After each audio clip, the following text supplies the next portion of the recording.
I never thought I'd be writing this, but I'm at a loss and could use some outside perspective. I'm Ellie, 28F, and I've always prided myself on being the responsible one in my family. Growing up, I was the straight-A student, the one who never caused trouble, and the daughter my parents could always count on. But now, I'm questioning everything I thought I knew about my role in our family.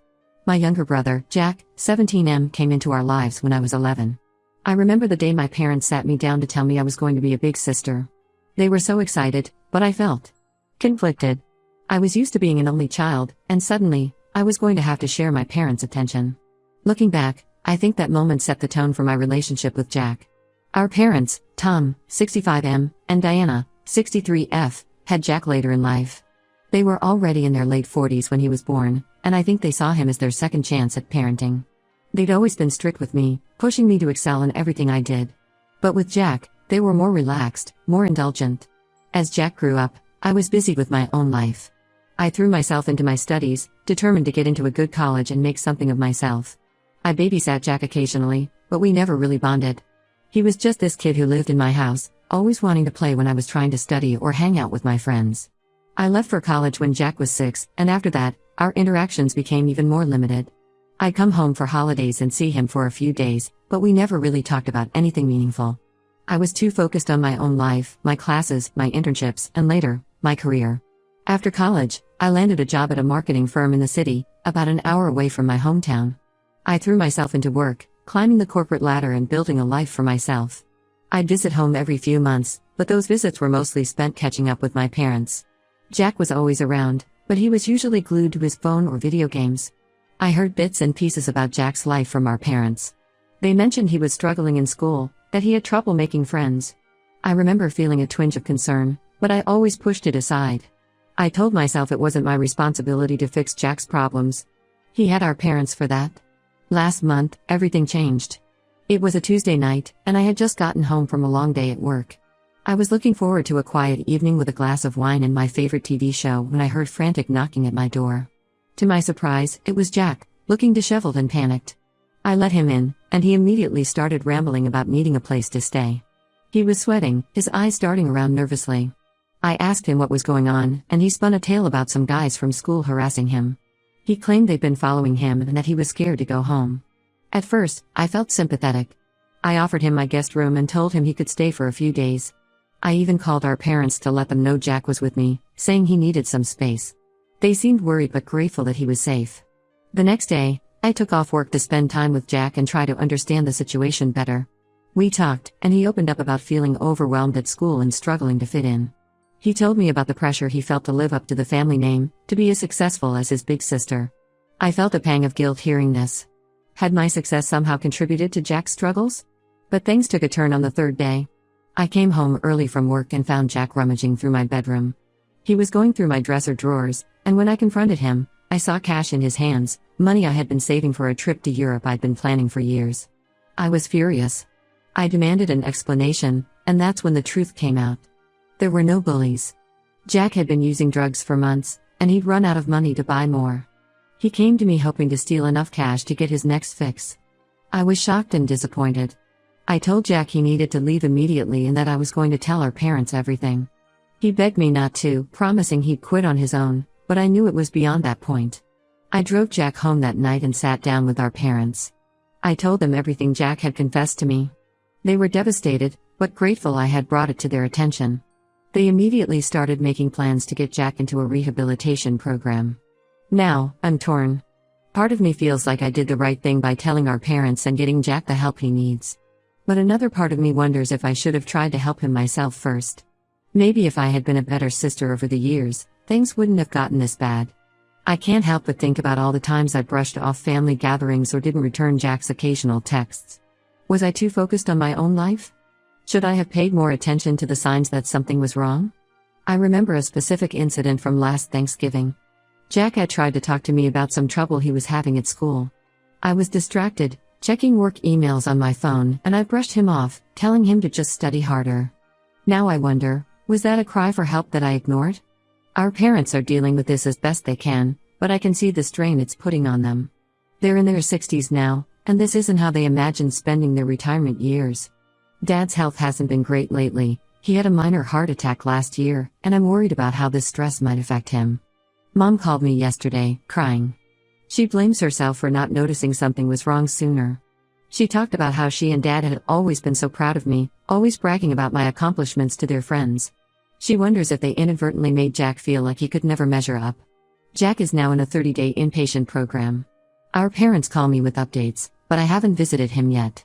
I'm not sure if he wants to see me after I exposed his secret. Part of me is angry at him for lying and trying to steal from me, but another part feels sorry for him and the struggles he must have been going through. I'm also worried about the long-term consequences of this. Will Jack be able to finish high school? How will this affect his future college and job prospects? I know addiction is a disease, but I can't help feeling frustrated that he chose to start using drugs in the first place. This whole situation has made me realize how little I know about my brother's life. I don't know his friends, his hobbies, or even his favorite subjects in school. I've been so wrapped up in my own world that I've completely neglected my role as a big sister. I'm trying to be more supportive now, offering to help our parents however I can. But I can't shake the feeling that it's too little, too late. Should I have done more? Was I right to tell our parents immediately, or should I have tried to handle it on my own first? I guess what I'm really asking is, am I a bad sister for not being more involved in Jack's life earlier? And did I make the right choice in how I handled this situation? I'm struggling with guilt and uncertainty, and I could really use some outside perspective on this whole mess. Update 1, it's been about 2 months since my last post, and a lot has happened. I want to thank everyone who took the time to respond and offer advice. Your words really helped me gain perspective on the situation. After much consideration, I decided to take a more active role in Jack's recovery process. When he completed his 30-day inpatient program, I was there with our parents to pick him up. The reunion was tense at first. Jack wouldn't meet my eyes, and I could tell he was still angry about me telling our parents. But as we drove home, the ice slowly began to thaw. Over dinner that night, Jack finally opened up about what led him to drugs. It turns out he's been dealing with severe anxiety and depression for years, but he never told anyone. He started using to self-medicate and escape from the pressure he felt to live up to the family's expectations. Hearing this broke my heart. I realized how little I truly knew about my brother's struggles. Jack told us about a particularly tough time during his freshman year of high school.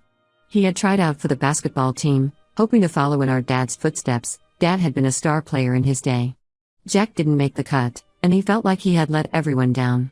That was when a classmate first offered him pills to take the edge off. Jack said he initially refused, but after weeks of feeling like a failure, he gave in. In an effort to make amends and be more present, I've been visiting our parents' house every weekend. Jack and I have started having one-on-one talks, trying to rebuild our relationship from the ground up. It's been challenging at times.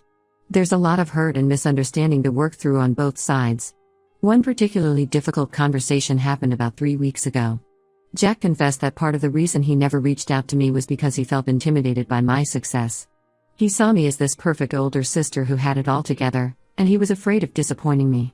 I had no idea he felt this way, and it made me realize how my distance might have contributed to his struggles.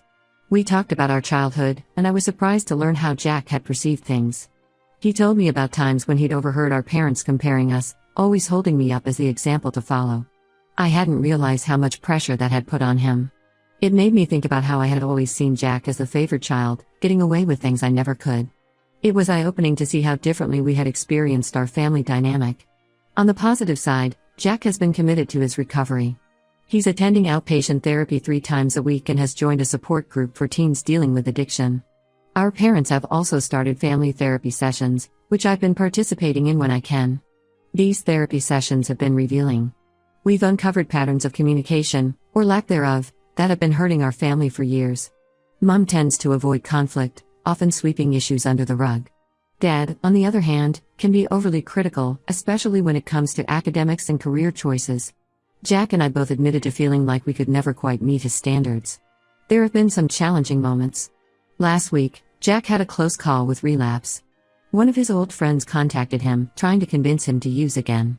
Jack was tempted, but he called me instead. We talked for hours that night, and I'm proud to say he stayed strong and didn't give in. It was the first time Jack had really reached out to me for help, and it felt like a turning point in our relationship. As for me, I've been doing a lot of self-reflection. I've realized that my hands-off approach to family wasn't just about the age gap or being busy with work. I was avoiding deeper issues, like the pressure I felt to be the perfect child and my fear of confronting family problems. I've started seeing a therapist of my own to work through these issues. My therapist has helped me see how my drive for success was partly fueled by a need for our parents' approval. I've always felt like I had to be the responsible one, the one who had everything figured out.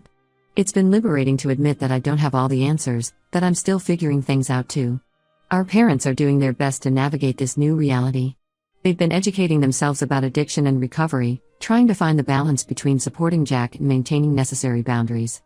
It's been hard on them, especially our mom, who blames herself for not noticing Jack's struggles earlier. Dad has been struggling with his own guilt.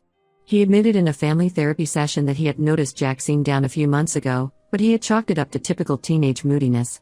He regrets not digging deeper, not asking Jack what was really going on. Jack's school has been surprisingly supportive. They've worked out a plan for him to complete his coursework from home for now, with a goal of having him return to regular classes next semester. His guidance counselor has been instrumental in coordinating with his teachers and therapists to ensure he doesn't fall behind. I know we have a long road ahead of us. Rebuilding trust and healing as a family won't happen overnight. But for the first time in a long time, I feel hopeful about our future as siblings and as a family. I'm committed to being there for Jack in a way I wasn't before, while also taking care of my own mental health. Thank you again to everyone who offered advice and shared their own experiences. Your support has meant more than you know. Update 2. It's been 6 months since my last update, and I wanted to share some significant developments in our family situation. Jack has made remarkable progress in his recovery. He's been clean for 8 months now and has fully re-engaged with school. He's even joined the school's peer counseling program, using his experience to help other students who might be struggling with similar issues. Our relationship has grown stronger than I ever thought possible. We now have a standing weekly dinner date where we catch up on each other's lives. It's amazing how much I've learned about my brother in these past months, his dreams, his fears, his quirky sense of humor that I never knew existed. Jack has started opening up more about his interests. He's passionate about music and has been teaching himself guitar. I never knew he was musical. It turns out he's been writing songs for years but was always too embarrassed to share them. Last week, he played one for me, and I was blown away by his talent. However, not everything has been smooth sailing. About 2 months ago, we hit a major bump in the road. Jack discovered that our parents had been reading his text messages and monitoring his internet usage without his knowledge. They claimed they were just trying to keep him safe, but Jack felt betrayed and violated. This led to a huge family argument. Jack was furious, our parents were defensive, and I found myself caught in the middle. It was a tense few weeks, with Jack barely speaking to our parents and spending most of his time at my place. During this time, I had to step up and mediate between Jack and our parents. It was challenging to balance supporting Jack's need for privacy and independence with our parents' understandable concerns about his recovery. We had several family meetings, some of which got pretty heated. One particularly intense discussion centered around a party Jack had been invited to. Our parents didn't want him to go, fearing he might be tempted to use again. Jack argued that he needed to learn to navigate social situations without drugs. I could see both sides, and it took a lot of talking to reach a compromise. Eventually, we were able to reach a compromise. Our parents agreed to stop monitoring Jack's communications and to trust him more. In return, Jack agreed to be more open about his activities and the people he's spending time with. We also set up a system where Jack checks in with a family member once a day, just to touch base. This experience taught me a lot about the complexities of trust and communication in families dealing with addiction recovery. It's not always a linear process, and there are bound to be setbacks and disagreements along the way. On a personal note, I've continued with my own therapy and have made some significant breakthroughs. I've come to terms with a lot of the guilt I was carrying about not being there for Jack earlier. I've also been working on setting healthier boundaries in all my relationships, not just with my family. Jack is now looking forward to his high school graduation next month. He's been accepted to a local community college and plans to study psychology. He talks about wanting to become a counselor for teens dealing with addiction, using his own experience to help others. Our parents are doing better too. They've joined a support group for parents of recovering addicts, which has been incredibly helpful for them.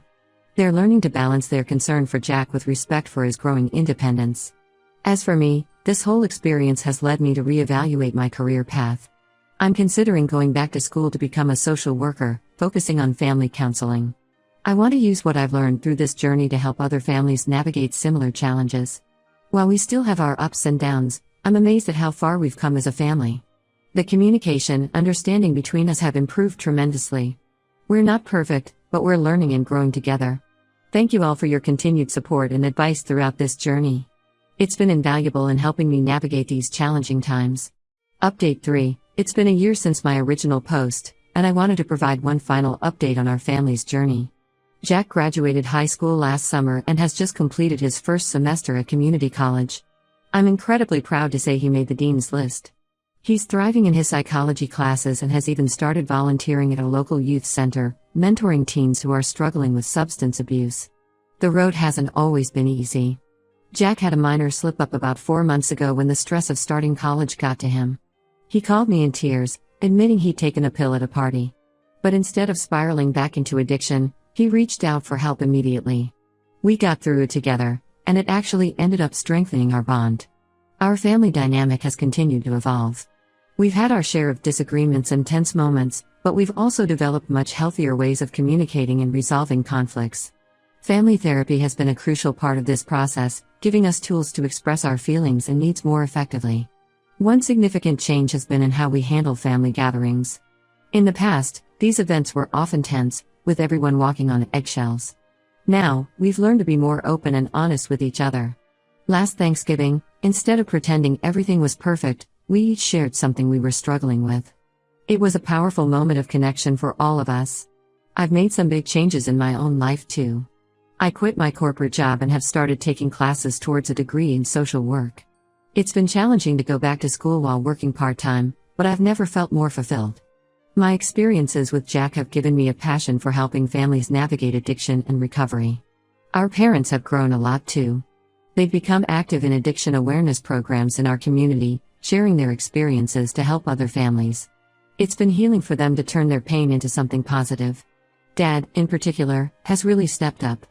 He's been working on expressing his emotions more openly and has even started a support group for fathers of recovering addicts at his church. Last month, we celebrated Jack's 1-year sobriety anniversary as a family. It was a powerful moment, reflecting on how far we've all come. Jack gave a speech that left us all in tears, thanking us for our support and expressing how grateful he is for a second chance. He talked about how he used to feel like he was living in my shadow, but now he feels like he's forging his own path. While we know that recovery is an ongoing process and there may be challenges ahead, we face them now as a united family. The distance that once existed between us has been replaced by a bond stronger than I ever thought possible.